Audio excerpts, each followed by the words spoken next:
here to accept the award for Valerie Pozzo di Borgo is a former Hummel figurine model who turned to costume design when he set out to resolve the chafing caused from wearing lederhosen. Since then, he has dressed Amy Sedaris, Rainn Wilson, and Seth Meyers, who for some reason are grown people who can't dress themselves. Please welcome Gerard Parr, everyone. Monsieur Gerard.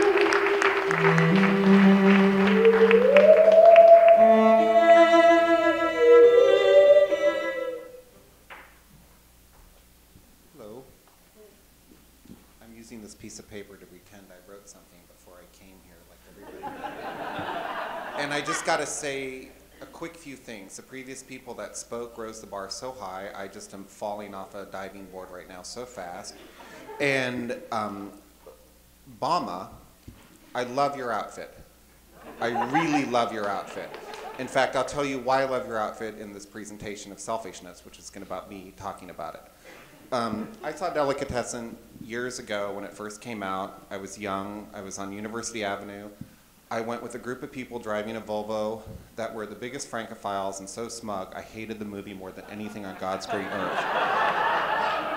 That audience chuckling at every little innuendo like it was some secret thing they heard at Falchon when they had lunch made me so sick. I hated it, and I prayed.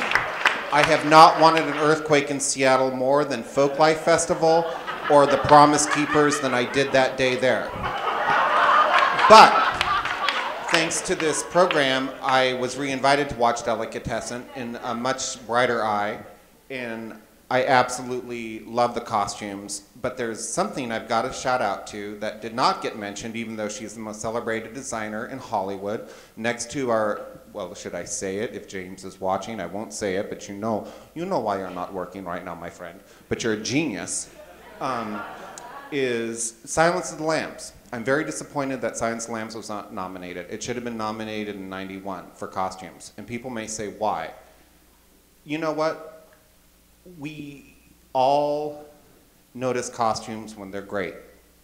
We notice them when they're bad. But when they're not there and subtly add to a character like they did in Silence of the Lambs, we take it for granted. Now, mind you, the designer Colleen Atwood, yes, Colleen Atwood, who's got her start here in Seattle working at Frederick & Nelson's Designer Wear, is the biggest designer in Hollywood right now. And that subtlety that she used in that, even though to this day, if I met Miss Atwood, which would be a great honor, I would argue with her about the Izod shirt used on a West Virginian girl in a yearbook photo in '85. I'm like, really? Come on. We all know that would have been a fox from JCPenney's. We know it would have been a fox from JCPenney's. Colleen, you know it would have been a fox from JCPenney's. But you should have been nominated for that movie because your story of Anthony Hopkins in all white was ingenious. Clarice's cheap shoes that matched her Coach handbag was absolutely fabulous. And Senator Sue, ooh, it was horrible, but it was '91. So, I mean, she basically looked like Roz from Frasier going to work. But this brings me to Delicatessen and why I loved it and where I think the balance comes. You have all these other nominations, Raise the Red Lantern, some big Marie Antoinette. What was the Marie Antoinette movie that got the Oscar nomination? Like some French movie, another one. Those are all obvious. Delicatessen, when I rewatched it, the amazing use of knitwear in it, I think is extraordinary. No, it really is extraordinary. She tells a lot of stories with it brilliantly, but come on, really? Okay, the whore is in red, the lady's in green, but they were such beautiful tonalities that matched the production design, the walls. They were all earthenware pottery from the '40s palette that I thought was extraordinary. And I thought it gave that beautiful balance of fantasy to reality versus like Silence of the Lambs to Madame Bovary or whatever the movie was nominated that year for that. And I am very excited that Delicatessen did get it. As much as I wanted to kill myself 20 years ago, 1991. And a lot of you are probably wondering, who would take a 5-year-old to go see that? It's true. And but I think it's an extraordinary piece. And one more shout out to Delicatessen I want to give, because how many people here are indie filmmakers or want to make their own movie? Raise your hand. And raise it with pride. With pride, people. Jesus Christ, there's only 3 people I would give my resume here to. How many people here do commercial work that are looking for a stylist at $500 a day? He's coming down from 7 for you. Yay! Yay, that's the man. That's the man over there, people. And that's the lady over there. These 2 people are why I can work and do independent films on my time. The nature of all this has changed, and I'll make this very quick, but so dramatically. You see the beautiful work in Delicatessen and all these suggestions.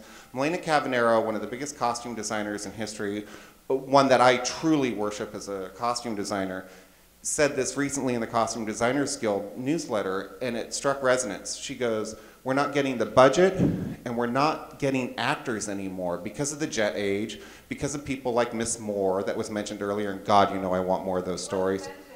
No, we never mentioned the Mrs. Kuchar at all. But I'm dying to hear more scoops. I need more scoops.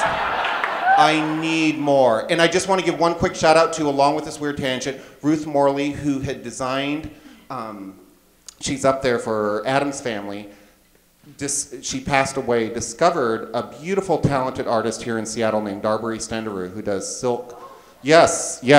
And if you have a Darbury Stendaroo, trust me, girl, it's worth a lot because she just had a show at the Smithsonian 2 years ago. But Ruth Morley, brilliant designer, and I believe she passed, God, I hope she's the one that passed away. Not badly, but I mean that, you know, in reverence. Where was I going? Why did you bring up Demi Moore? Why do you throw me off like this? No, my message, my plea to the young filmmakers or the old filmmakers or the indie filmmakers is you look at something like Delicatessen, you look at all these nominations. Yes, they maybe had budget. Delicatessen was not a low-budget movie. You can tell the amount of multiples for the water scenes. There's just no way. A lot of it was made. The aging and dying was extraordinary on that movie. Watch the guy's apron. You will not see an apron keep its place that well. It's beautifully done, even though it's just a white apron. The aging is beautiful. But what did they have? They had time. And what we're losing now more and more because of actors and celebrity or budgets is time. And time really does help make a good picture. So if you're doing an indie film out there, if you know you're going to do it and you think you're going to do it in January, but you won't get the money till March, tell your costume designer in January because they can start piecing together some ideas and looks for you that they don't get when you get your $3,000 for budget in 2 weeks. Well, I thank you all for that plea. I am accepting donations over there to help cover the champagne bill. Oh, I have one more thing, and it's really tacky. It's buying your votes. John, will you please bring me up that red basket? I didn't know if I was supposed to tell people that Delicatessen won. I didn't know how this works. I've never been here. I was going to come dressed in a pig costume. I thought it would be funny with a beret. But I thought, well, if it's a surprise. So this is for the audience, whoever grabs it. And I'm watching people with poor vision out there saying, what the hell? But here you go. All they had at costume display were hot dogs, but voila. There's not many laughs. I'm dying up here, aren't I? Thank you very much, and congratulations to the brilliant designer Delicatessen.